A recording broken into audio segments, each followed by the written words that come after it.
It is the Resistance Report for April 19th, 2017. The Resistance Report, by the way, is available on podcast. You can download from iTunes, but you don't need to because you're listening to this and you're seeing it directly. Much more exciting, isn't it? Live. You can contribute your comments and questions, and I'll take them just in a little bit of time, though I want to bring together tonight some strands of news and context. You know, our goal is to show the relationship between various disparate things that happen in a given day. And the theme tonight is the moral fallout from Trumpism, from Donald Trump being president. You see, it's like a big rock thrown into a pond. There are ripples, and those ripple effects are very often seen as separate and distinct phenomena, when in fact they're very, very closely related. For example, today, officials at the University of California, Berkeley, where I am a professor and delighted to be, by the way, I think University of California, Berkeley is about the best university in the United States, if not the world, if you don't mind me saying so.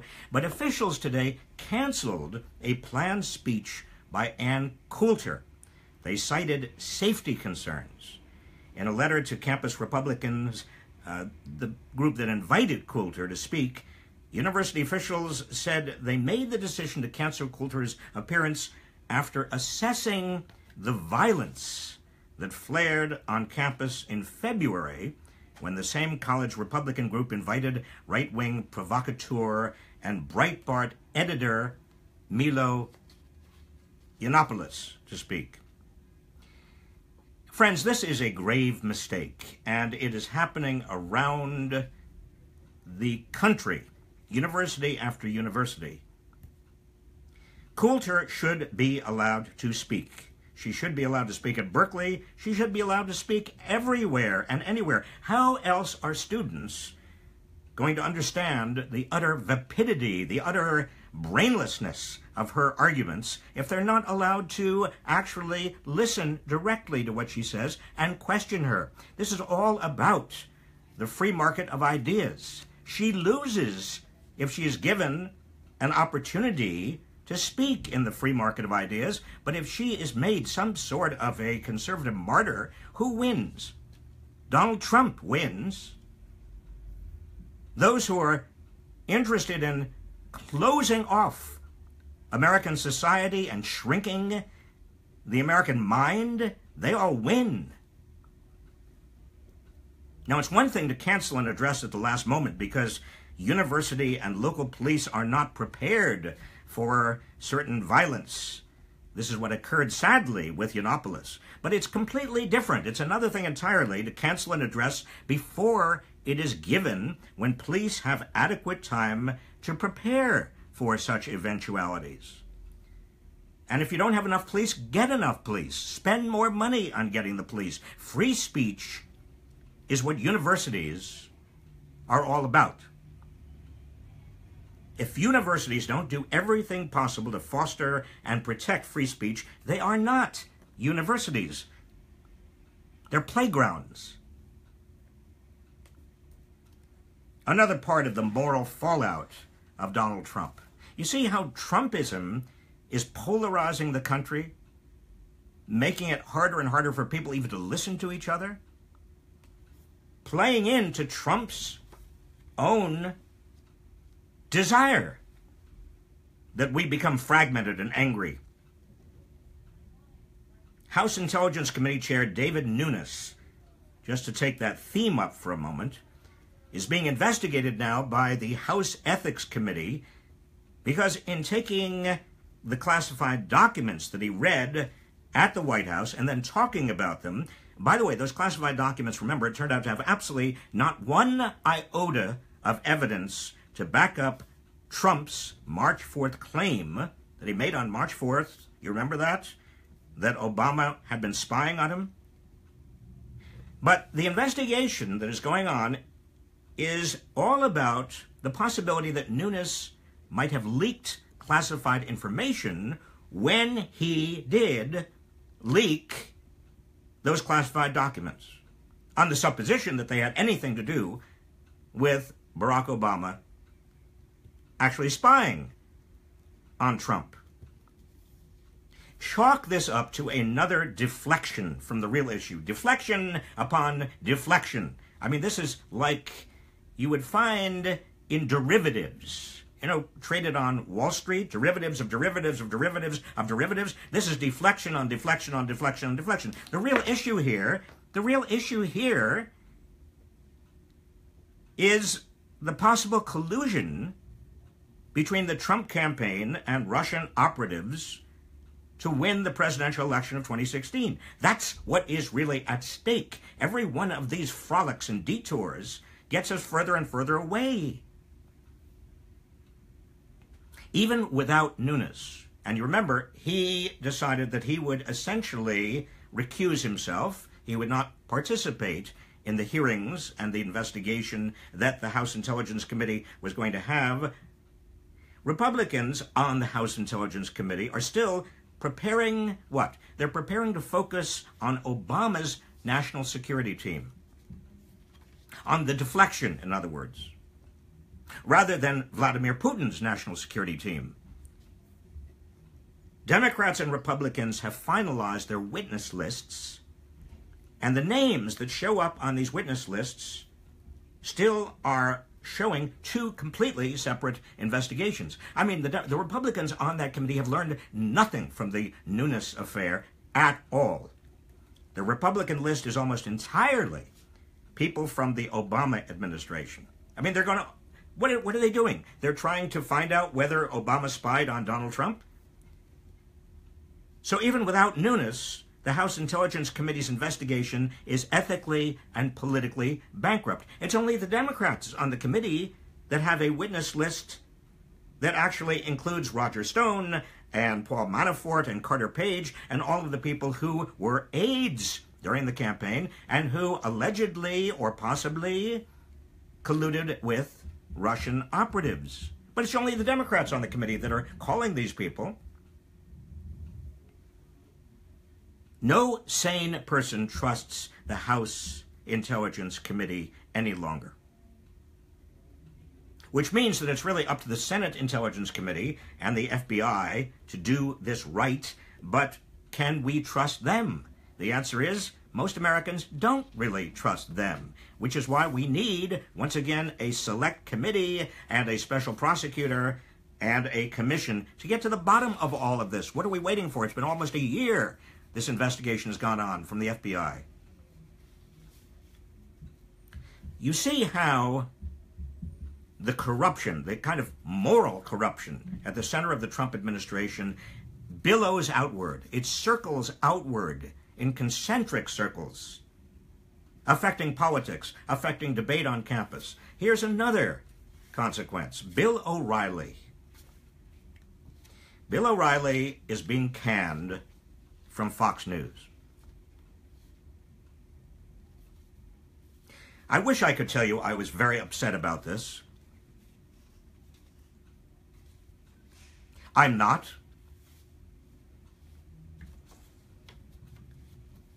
Now, he's being canned not because Rupert Murdoch, who owns Fox, is morally offended that O'Reilly and Fox paid $13 million to 5 women over the years to settle claims of sexual harassment and inappropriate conduct from Bill O'Reilly. By the way, Fox was doing just fine. Those claims would have never come to the surface. All of those women were paid off not to even talk to anybody about this. But a 6th woman came forward, and she was prepared to talk and sort of forced Fox News' hand. And by the way, they're firing Bill O'Reilly not because O'Reilly's ratings have fallen as a result of these revelations. In fact, if anything, the ratings have gone up. No, O'Reilly is being fired because advertisers have been deserting Bill O'Reilly. His ratings are up, but you know something? Advertisers don't want to be associated, for some reason, with a sexual predator. It's not the kind of thing you want your your particular brand of cornflakes to be next to a sexual predator. It just doesn't sell the cornflakes. Do you understand? It's a basic advertising principle. Sexual predation doesn't get consumers interested in whatever the product is, and that's what's really going on here. In other words, it's consumer power. This is another example of consumer power. Never underestimate the power you have, not only as a political activist, but also as a consumer. Fox News has had problems because of predatory inclinations, shall we say, of several of the men on its payrolls. When the Republican Party convened in Cleveland, Ohio, in July to nominate Trump for president, Fox News, you may remember, was led by a man named Roger Ailes. Remember him? And its primetime lineup was Greta Van Susteren, Bill O'Reilly, Megyn Kelly, and Sean Hannity. Now, 9 months later, who's left? Sean Hannity. A big upheaval. Has Fox News learned anything? I don't believe so. Since the Roger Ailes scandal erupted, the company has continued to employ most of the senior managers who were in charge when Ailes was allegedly harassing his employees, including Bill Shine, currently Fox's co-president. Shine, in fact, was accused of enabling Ailes' retaliatory efforts against an accuser in a sexual harassment lawsuit filed early last month. Now, how does this fit into Donald Trump? It fits in very sadly, perfectly it fits in, because Donald Trump and Fox News are symbiotic. Fox News was almost singularly responsible for the election of Donald Trump, a person who might be characterized, as a sexual predator on the basis of things that Donald Trump has said about his past. Trump, remember, called O'Reilly recently a good person and said he should not have settled the complaints made against him. I don't think Bill did anything wrong, Trump said. Well, of course, in Trump world, Bill didn't do anything wrong. That's the point. That's the point of talking about the relationship between all these stories, because they're all about the immorality that wells out of Trump and Trump world. Too bad advertisers can't pull ads for Trump and get him fired too.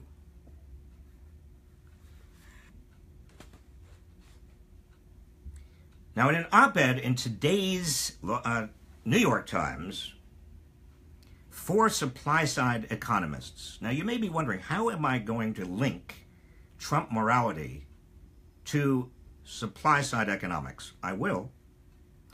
These 4 supply-side economists, Steve Forbes, Larry Kudlow, Art Laffer, and Stephen Moore, argue in today's Times that Trump should abandon any big tax reform and aim only to cut corporate taxes from their current level of 35% down to 15%, and also to provide a big amnesty for corporations that are parking their money overseas in tax shelters. Bring them back, they can get even lower rates.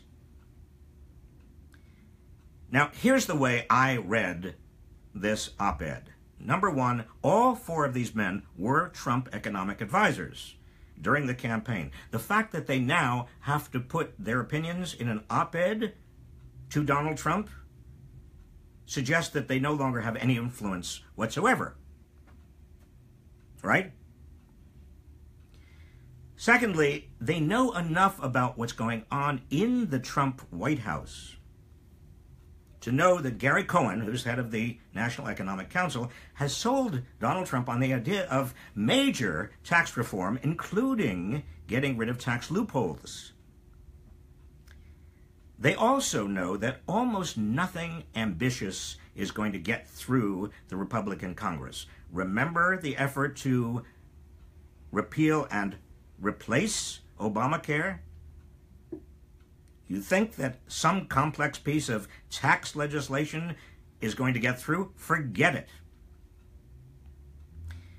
Now, those four supply-siders also know that a big corporate tax cut is going to shoot a huge hole through the federal budget deficit, but they don't care.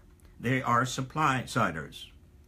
The central creed of supply-side economics is that give tax cuts, they'll pay for themselves, and by the way, they'll trickle down to everybody else. Well, they don't trickle down, and here is the moral heart of the problem. They have never trickled down. You give tax cuts to big corporations, you give tax cuts to CEOs, you give tax cuts to the rich, and nothing has trickled down, which is one reason so many people are so incensed at this economy, at this system, feeling that it's all rigged, which is one reason that Donald Trump got elected on the presupposition, which turned out to be absolutely wrong, that he would drain the swamp, that he would unrig the economy.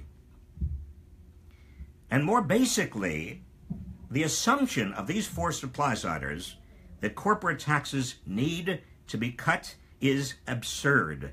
Quite frankly, corporate profits have never been as high. They don't need more profits. And by the way, the profits that they have, they're not even reinvesting in themselves, increasing their capacity, hiring more workers. You know what they're doing with their profits? They are buying up their shares of stock to increase share prices, and they're buying up other companies. Neither of those activities has anything to do with improving the economy, creating jobs, improving productivity. So next time you hear a supply-sider say we need to cut taxes because corporations need it in order to increase their profits and thereby improve the lives of working people, you watch your wallets.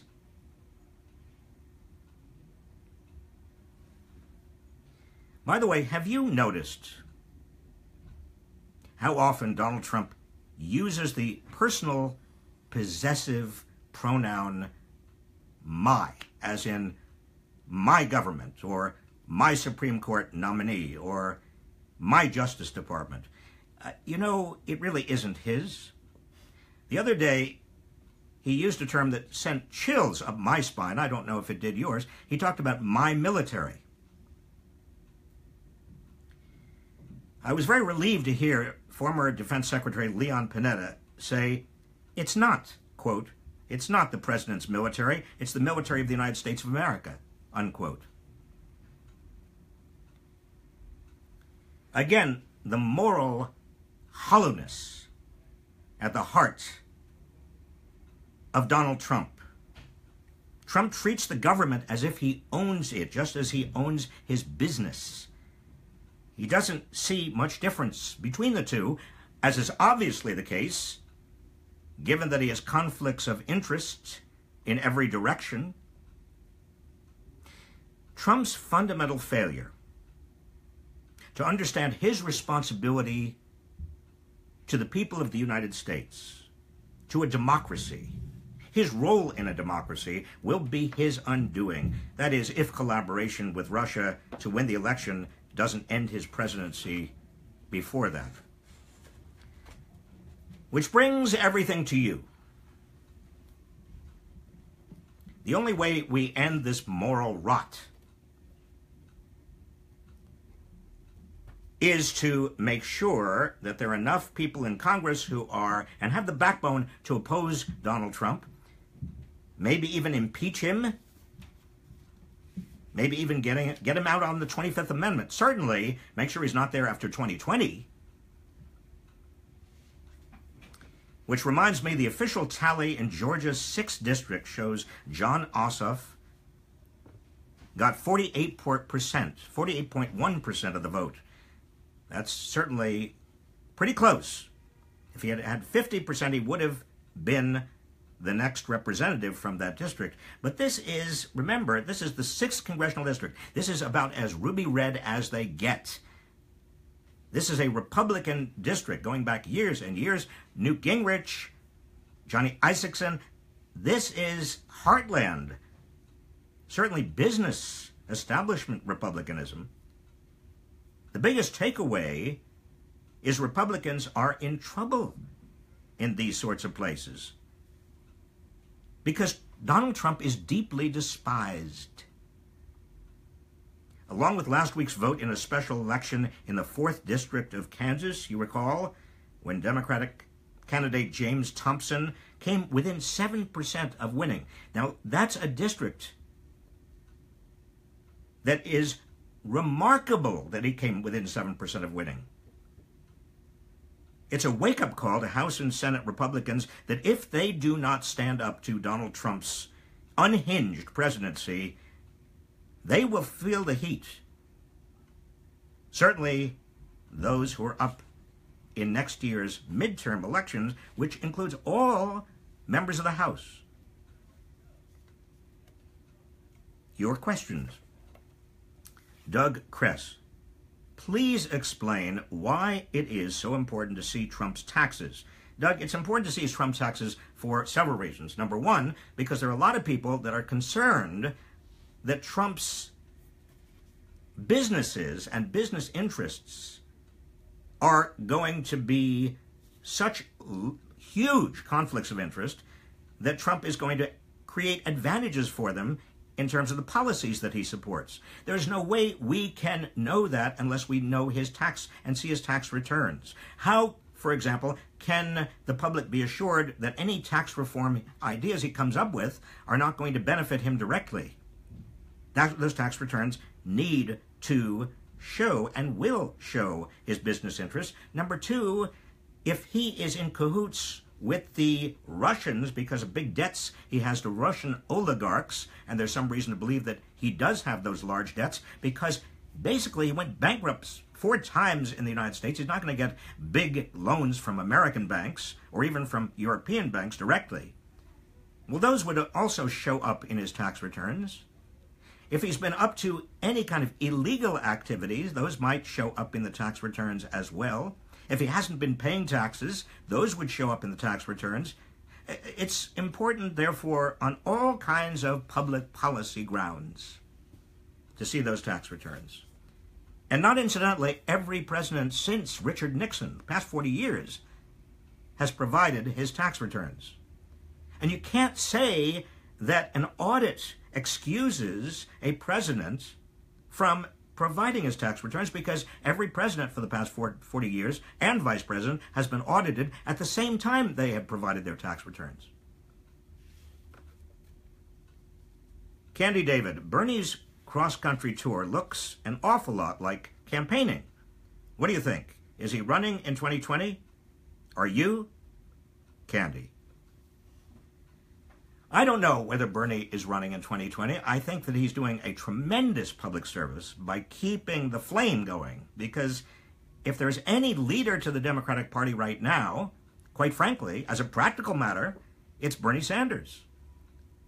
And a lot of people supported him, as I recall, including me.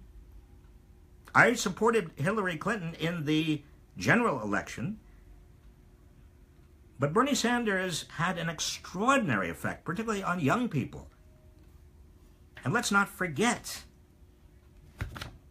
that he came up with ideas and principles and a platform that was enormously attractive. It was progressive populism as opposed to Donald Trump's authoritarian populism. Chris Burns, why does there need to be an injured party for a suit against Trump's conflicts of interest? If it is a law, it seems any prosecutor should be able to charge him. Isn't it the same as when someone gets pulled over for speeding? Is there no injured party there either? Well, Chris, as a technical matter, if you bring a lawsuit to court, you've got to have what's called standing. And in order to get standing, you've got to claim a direct injury. Now, what that means is that state attorneys general might have standing because they could say to a court more easily than an individual could say to a court that Trump's conflicts of interest are actually hurting the people in my state because we are not getting the benefit of this or that. Or maybe if Trump does have a conflict of interest and is doing this, it may be hurting us in the following way. So I think I would expect and hope that state attorneys general would be getting into the fray. Lisa Richard, is it possible that a business competitor of Trump might have standing to bring a case under the emoluments clause, or one of the ethics provisions he's violating, if the competitor could show a particularized injury. So, Lisa, you have a point. That's a good idea. That is, if I understand your point, that if there's a competitor of Trump, and Trump is creating an advantage for himself that competitor doesn't get by, for example, getting a lot of the diplomats to stay at Trump's hotel instead of staying at another hotel, the Washington Hilton or the Mayflower Hotel in Washington, why can't the Washington Hilton or the Mayflower say that they are directly injured by this violation of the emoluments clause? Good idea. Kyle Martinson, if the IRS routinely does audits of the president's and the vice president's tax returns, why doesn't the IRS give a public report of their findings, if any? Kyle, part of the reason they don't give a public report is that they are bound by aspects of the Privacy Act when it comes to tax returns. And that's true of every tax return. Now, the law could be changed. There could be an exception made for presidents and vice presidents, but to get that change in the law, you've got to have enough people who are in Congress willing to vote for that change. And that gets us back to the importance of either supporting Republicans who stand up to Trump or getting them out of there. Don Gracie, you're particularly testy tonight. I like that fire. Oh, I'm so glad, Don. Dean Wiseman, how serious are the large-scale economic effects going to be from the policies like the travel ban and the ICE enforcement? Dean, they're not going to be large-scale economic effects. I mean, the travel ban, if it were expanded beyond the 6 predominantly Muslim countries and it were actually put into effect, it's now stayed, you know, by the courts, it could have a little bit of an effect that it's some people, even from non-Muslim countries, and some others might just say, well, I don't approve of this. I'm not going to visit the United States. There's already some evidence that that has been happening to some extent. And in terms of immigration, well, yes, if the walls go up, I'm talking about figurative wall, not the literal wall. If the walls go up around the United States in terms of immigrants, both authorized, documented, and unauthorized and undocumented, there will be an economic effect because there are a lot of jobs that are done right now by immigrants, unauthorized and authorized, mostly from Mexico and some other countries in Latin America, that a lot of people born in the United States don't want to do and are not willing to do. And so that is likely to have an economic effect. But overall, the economic effect is not likely to be huge. It's not going to plunge us into a recession. 2 more questions. Doug Smith, how much time do we have before class action suits are no longer permitted?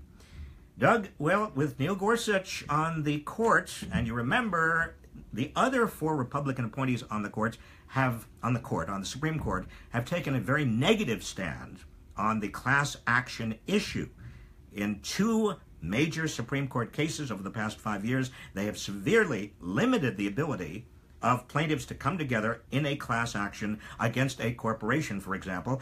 And I would be surprised if Gorsuch were not part of that majority who would come down even harder against class actions. And that's a huge problem because, as I said last night, the only way we're going to make corporations accountable to people is if there's enough competition and there is less and less competition, or secondly, if there are lawsuits and if there are no class actions, and if you have all of these mandatory arbitration clauses inside corporate contracts, and if you get rid of regulations or cut back on regulations, where is the accountability? How do you limit greed? You don't have any way of limiting corporate greed.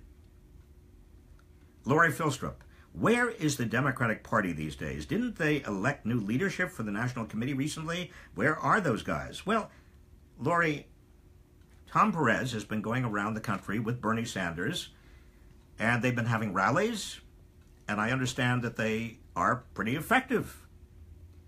And I want to congratulate Tom Perez for understanding that Bernie is such a major factor leader in the Democratic Party, as to seek Bernie out. And I want to also congratulate Bernie for doing that effort. That's not easy.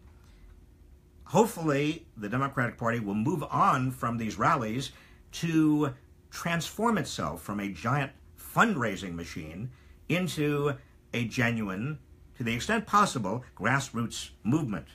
Building upon you, building upon the work that all of you are doing, building upon invisibleguide.com, indivisibleguide.com.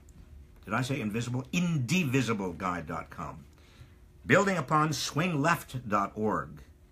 Building on this one, sisterdistrict.com, which is just in the process of being made, and also runforsomething.net. Now, I don't want you to believe, because I am pushing these particular links and these particular groups, that these are the only groups out there. They aren't. I have found these very good. I'm going to add to my little signpost as more groups spring up.